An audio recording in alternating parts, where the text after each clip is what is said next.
Hello, আসসালামু আলাইকুম বিয়াস। আশা করি সবাই ভালো আছেন, সুস্থ আছেন। সোলার আইডিয়া বিডি চ্যানেলের পক্ষ থেকে সবাইকে শুভ সকাল। তো বন্ধুরা, আশা করি সবাই ভালো আছেন। তো আজকের ভিডিওতে জানবো আমরা, দেখতে পাচ্ছেন এখানে আমাদের যে সোলার প্যানেল রয়েছে, বর্তমান হলো শীতকাল এসেছে। আর শীতকালে ম্যাক্সিমাম সোলারই আমাদের বর্তমান প্রবলেম দেখা দেয়, এবং এই প্রবলেম দেখা দেয় কেন এবং কিভাবে আমরা এই সমস্যার থেকে সমাধান করব, আজকের ভিডিওতে আমি সেই বিষয় তুলে ধরবো। তো বন্ধুরা, জানেন যে বর্তমান হলো শীতকাল, আর শীতকালে কিন্তু আমরা ফ্যান চালাই না, শুধু বাতি আমাদের ব্যবহার করে থাকি। কিন্তু তারপরেও আমাদের সোলারটা মাঝে মাঝেই সমস্যা দেয়। হয়তো আপনার বাতিটা ঠিকমতো আলো দেয় না, বা ব্যাটারি গ্রাফিটি বসার কারণে চার্জ ঠিকমতো হচ্ছে না, বা বাতি আপনার পর্যাপ্ত আলো হচ্ছে না। তো আজকের ভিডিওতে আমরা জানবো কী কারণে এই আমাদের বাতির পর্যাপ্ত আলো হচ্ছে না এবং ব্যাটারির চার্জ ঠিকমতো হচ্ছে না, না কি অন্য কোনো সমস্যা রয়েছে।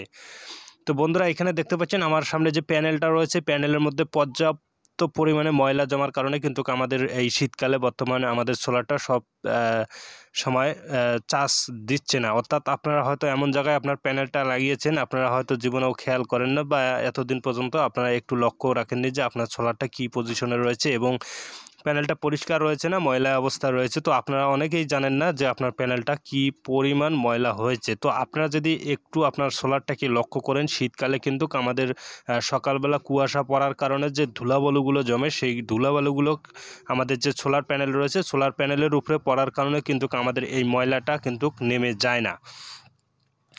অর্থাৎ আপনার অন্য যে সিজন রয়েছে, সেই সিজনের তুলনায় এই সিজনে আমাদের সোলারের সমস্যা বেশি হয়। এই কারণেই, কারণ আমরা সোলারের দিকে লক্ষ্য রাখি না এবং সোলারটাকে পরিষ্কার করি না। তো বন্ধুরা, আপনারা যদি আপনার সোলারটার যদি এই ধরনের সমস্যা হয়ে থাকে যে আপনার সোলারে পর্যাপ্ত আলো হচ্ছে না, তো আপনারা অবশ্যই আপনার প্যানেলটাকে একটু লক্ষ্য রাখবেন, এবং আপনার প্যানেলটা আপনি যদি উপরে উঠবেন, বা আপনি যদি উপরে উঠতেও না পারেন, যে কোনো লোককে দ্বারা আপনারা আপনার প্যানেলটাকে পরিষ্কার করে নেবেন। তো বন্ধুরা, এখানে দেখতে পাচ্ছেন যে কি পরিমাণে ময়লা জমেছে, আর একটা যদি পাতাও আপনার সোলার প্যানেলের মধ্যে পড়ে থাকে, সেই কারণেও কিন্তু আপনার ব্যাটারিটা সবসময় পর্যাপ্ত চার্জ হবে না। তো অবশ্যই আপনার প্যানেলের উপরটা একদম ঝকঝকা পরিষ্কার থাকতে হবে, তাহলে আপনার ব্যাটারিটা কোনো সময় সমস্যা হবে না, আপনার আলোটাও পর্যাপ্ত পরিমাণে আলো হবে এবং আলোর কোনো ঘাটতি থাকবে না।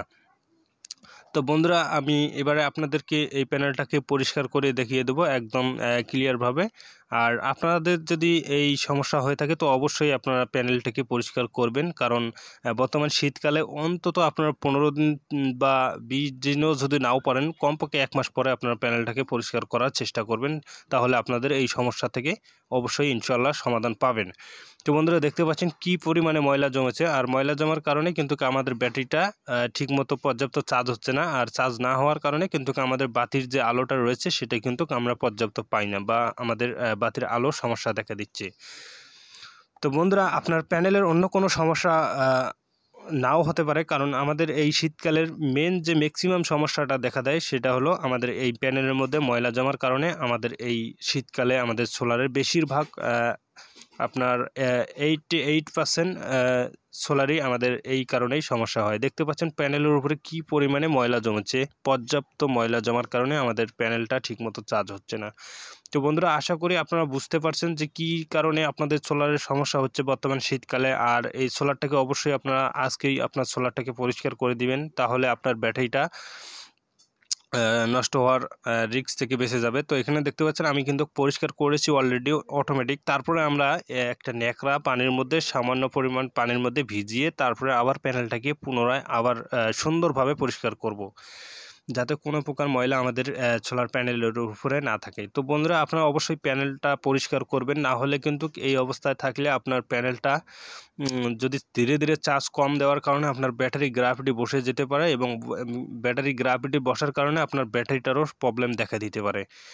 তো বন্ধুরা, আশা করি বুঝতে পারছেন, এবং ভিডিওটি যদি ভালো লাগে অবশ্যই চ্যানেলটি সাবস্ক্রাইব করবেন, সাবস্ক্রাইব করে পাশে থাকা বেল আইকনটি বাজিয়ে দিবেন পরবর্তীতে সোলার বিষয়ে নতুন ভিডিও পেতে। আর বন্ধুরা, আমার এই ভিডিওর ডিসক্রিপশন বক্সে অনেক ভিডিও পেয়ে যাবেন সোলার বিষয়ে, সোলার যে কোনো সমস্যার ভিডিও এখানে পেয়ে যাবেন। আর solar price, solar battery price সম্পূর্ণ ভিডিও আমি এই ভিডিও ডিসক্রিপশন বক্সে দিয়ে দেবো। তো বন্ধুরা, ভালো থাকুন, সুস্থ থাকুন, আবার দেখা হবে নতুন কোনো ভিডিওতে। আল্লাহ হাফেজ।